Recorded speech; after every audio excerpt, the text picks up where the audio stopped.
In a small American town, Oakwood High School was known for its academic excellence and strong community spirit. However, beneath the surface of normalcy, a forgotten tragedy was simmering, soon to resurface with unimaginable consequences. The school lockdown began like any other day, with sunlight streaming through the hallways and students engaged in their daily routines. Suddenly, an emergency announcement interrupted the routine, broadcasting a cryptic message through the speakers that ordered an immediate lockdown without providing further details. As students took refuge in classrooms, locking doors and windows as protocol dictated, the atmosphere became saturated with tension and fear.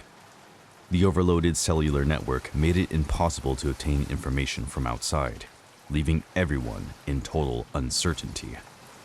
Among the school staff was a janitor, Mr. Thompson, a solitary and mysterious man known for his dedication to work, but also for the tragic loss of his son under circumstances never fully clarified. His son, who had attended the same school, had died in a car accident the previous year, leaving the father in a state of perpetual mourning. As the hours passed and the lockdown persisted without explanation, some students began to notice strange behavior in Mr. Thompson. The man, who usually avoided eye contact and spoke little, was now wandering the hallways with a fixed and penetrating gaze, as if searching for someone or something. The situation deteriorated when Mr. Thompson started to knock insistently on classroom doors, demanding students come out. His voice, once gentle, now conveyed a sense of urgency and threat. Some students, frightened, reported hearing him mutter his son's name, as if he was searching for him among them. It soon became evident that the janitor was losing touch with reality, mistaking some students for his deceased son, especially those who shared physical similarities.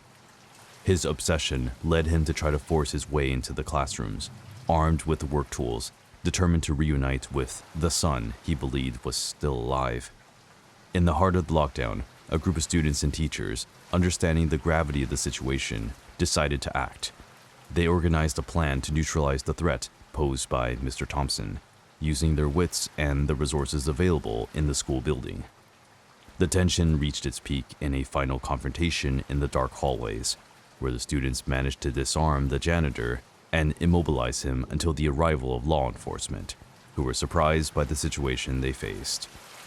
The lockdown ended with the discovery of Mr. Thompson's tragic descent into madness, and he was taken into custody and subjected to psychiatric evaluation. The school and the community had to come to terms with the consequences of that event, reflecting on the fragility of the human mind and the importance of emotional and psychological support. In the weeks that followed, the school sought to return to normalcy. Students and staff worked together to overcome the trauma, participating in group therapy sessions and support meetings. Then, unsettling rumors began to circulate. Mr. Thompson had mysteriously disappeared from the psychiatric center where he had been admitted. The circumstances of his escape were shrouded in mystery, with little information released by the authorities and a palpable sense of urgency in their search. The news of the disappearance spread quickly among students and staff, reigniting the fear and anxiety that had just begun to fade. The tension grew when word spread that Mr. Thompson had been seen near the school, his hungry eyes scanning beyond the gates, as if searching for something or someone. Students began to move in groups, avoiding being alone even for short periods. Local authorities increased surveillance around the school, promising to do everything possible to capture the fugitive. But the question on everyone's mind was, what was Mr. Thompson looking for?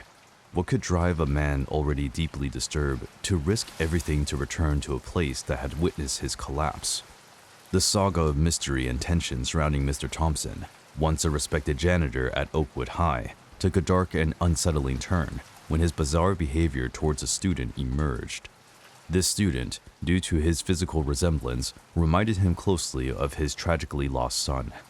Thompson attempted to take the student out of the school and began shouting at him, saying he did not deserve to live and that it should have been his son alive, not him. The boy, having escaped the encounter with Thompson, brought home a story that would fuel rumors for weeks to come. Although physically unharmed, the experience left him shaken and terrified, a sentiment that echoed throughout the community. The boy's family, especially the father, known for his violent temperament and propensity to take justice into his own hands, became the focus of attention. Mr. Thompson's disappearance the day after the incident added fuel to the fire. His sudden and definitive absence fueled a series of conflicting theories. Some suggested that the boy's father had taken matters into his own hands, enacting brutal and definitive justice to protect his son from further threats. This hypothesis was grounded in the man's character and his known aversion to anyone he perceived as a threat to his family. On the other hand, there were also whispers of a more tragic fate for Thompson. Overwhelmed by the remorse for the terror inflicted on the innocent student, and unable to cope with the loss of his son, he might have been overcome by despair, choosing to end his own life in a moment of madness. The lack of a body, however, left these theories in the realm of speculation, without concrete evidence to support either. The Oakwood community was divided between these two narratives, with the mystery of Thompson's disappearance deepening day by day. Authorities continued their search, but without success. The case seemed destined to remain unresolved, another scar on the already tested fabric of the town.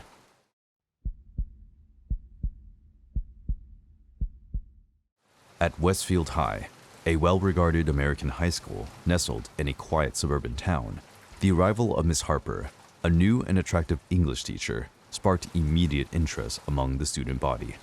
Her grace and approachable manner made her especially popular. Among her admirers was Ethan, a quiet and introverted student whose fascination with Miss Harper's beauty, particularly her elegant skirts and seated obsession. Ethan found himself captivated not just by her teaching but by every aspect of her presence, seeing in her an embodiment of his most intense desires. As months passed, Ethan's admiration turned into an all-consuming fixation. Miss Harper, with her poise and style, became the center of this world, pushing him to find a way to express his feelings, no matter how misguided or unrealistic. The perfect opportunity presented itself during a scheduled lockdown drill at Westfield High, an exercise designed to prepare students and staff for potential emergencies. Seizing the chaos and confusion of the drill, Ethan managed to lure Miss Harper into the teacher's lounge, a space momentarily abandoned by its usual occupants. Once alone, Ethan revealed his feelings to her, declaring her as his constant thought and desire, hoping for reciprocation of his affection. However, Miss Harper's reaction was one of shock and rejection. She called him insane, sternly telling him to snap out of it and return to class, outright refusing his advances. Faced with rejection, Ethan, overwhelmed by despair and unable to cope with her refusal, made a drastic choice. He threw himself out of the lounge window, falling to the ground below and suffering severe injuries. Emergency services quickly responded, and Ethan was rushed to the hospital, where he was stabilized. The incident led his parents to make the difficult decision to move him to a different school, hoping for a fresh start away from the source of his obsession. 10 years passed since that fateful day. Miss Harper, now retired, was enjoying a peaceful life far removed from the demands of teaching. But the past came knocking when she heard her doorbell ring one day. Standing there was Ethan, the student who had once professed his love in such a dramatic manner. Terrified by his appearance, Miss Harper immediately called the police, fearing for her safety. However, the officers could only note that Ethan hadn't committed any crime by merely ringing the doorbell. Despite this, Miss Harper was terrified at the thought that Ethan's obsession might not have waned over the years. In the days that followed, Ethan's presence near her home became a constant reminder of a chapter in her life she wished to forget. Feeling unprotected and fearing for her safety, she decided to move away from the town that had been the backdrop of their unsettling story.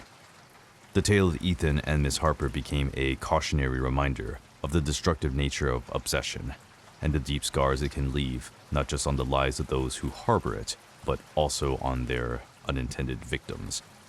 It underscores the importance of respecting personal boundaries and dealing with one's feelings in a healthy and constructive manner.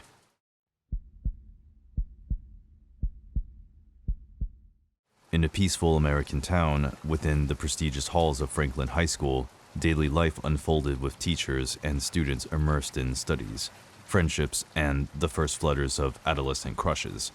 Among these students was Michael, known for his outstanding academic achievements, but also for a particular obsession that had begun to raise concerns among his peers. Michael was fixated on a locked door in the old wing of the school, a section abandoned for years due to incomplete renovations. This door, always locked and shrouded in mystery, had become the subject of many students' curiosity, but none were as captivated by it as Michael. He spent hours watching it, trying to peer through the keyhole or listen for sounds from the other side. His obsession became so apparent that he began neglecting his studies, friendships, and even his health, consumed by the need to discover what lay behind the door. Initially, Michael's friends, intrigued, tried to dissuade him, but every attempt proved futile. Michael was convinced that behind the door lay something extraordinary, a secret so significant it justified his obsession. His determination led him to research the building's history, uncovering that the abandoned section had once been the school's library, closed after a fire had partially damaged it. Persuading the school's administrators to reopen the door proved impossible. Concerns for safety and the risk of collapses were too great. However, Michael refused to give up. One night, he decided to act. Armed with a set of lock-picking tools secretly taken from the technology lab, he sneaked into the school, determined to defy the prohibitions. Opening the door proved more challenging than expected, but after hours of effort, Michael managed to pick the lock. What he found on the other side, however, was not the treasure or secret he had imagined. Instead of ancient books or mysterious objects, there was only an empty room, with black marks of the fire and a strong smell of mold. The reality behind Michael's obsession was merely a forgotten and damaged part of the school, nothing more. The discovery was a hard blow to Michael. All the time and energy spent, the isolation from friends, and neglect of his school duties, all for nothing. The following morning, he was found by the security staff and faced with consequences of his actions, including suspension and mandatory counseling sessions with the school psychologist. Michael's story at Franklin High School took an even darker turn after his return to school. Sessions with the school psychologist revealed that his obsession with the locked door stemmed from childhood trauma. As a child, he was often locked in his room by his parents as punishment, leaving him to cope with loneliness and a desire to escape. This unveiled the depth of his disturbance, but despite the counseling, the ghosts of the past continued to haunt him. For a brief period, Michael seemed to reintegrate into school life, but his fixation on the locked door resurfaced. The situation deteriorated when a classmate, unaware of Michael's deep-seated trauma, mocked his previous obsession. This act of derision reawakened in Michael a vengeful impulse he had suppressed for years. Days later, using a ruse, Michael lured the mocking classmate to the door, which he found surprisingly less secure than before. Easily opening it, he dragged the boy inside the room, where he attempted to enact a chilling plan, setting him on fire, mimicking the fire that had ravaged that part of the building years earlier. Michael's attempt was halted by the timely intervention of law enforcement, alerted by another student who had witnessed the scene. Michael was arrested, and during the interrogation, he revealed that his actions were driven by a desire for revenge, rooted in how he had been treated by his parents in his early years. He confessed that, in the darkest moments of his childhood, he had imagined committing the same act against them as a form of rebellion against the imprisonment they imposed on him. The Franklin High School community was shocked by the revelation and the escalation of events. Michael's tragedy became a case study on the long-term consequences of childhood trauma and the need for timely and appropriate psychological intervention. It also highlighted the importance of a school environment that promotes empathy and understanding, rather than judgment and ridicule. Michael's story ended with his detention and treatment in a specialized institution, where he finally received the help he needed to face his traumas. The locked door at Franklin High was permanently sealed, becoming a silent symbol of the dangers of ignorance and lack of understanding, but also of hope that even the deepest wounds can begin to heal with the right support.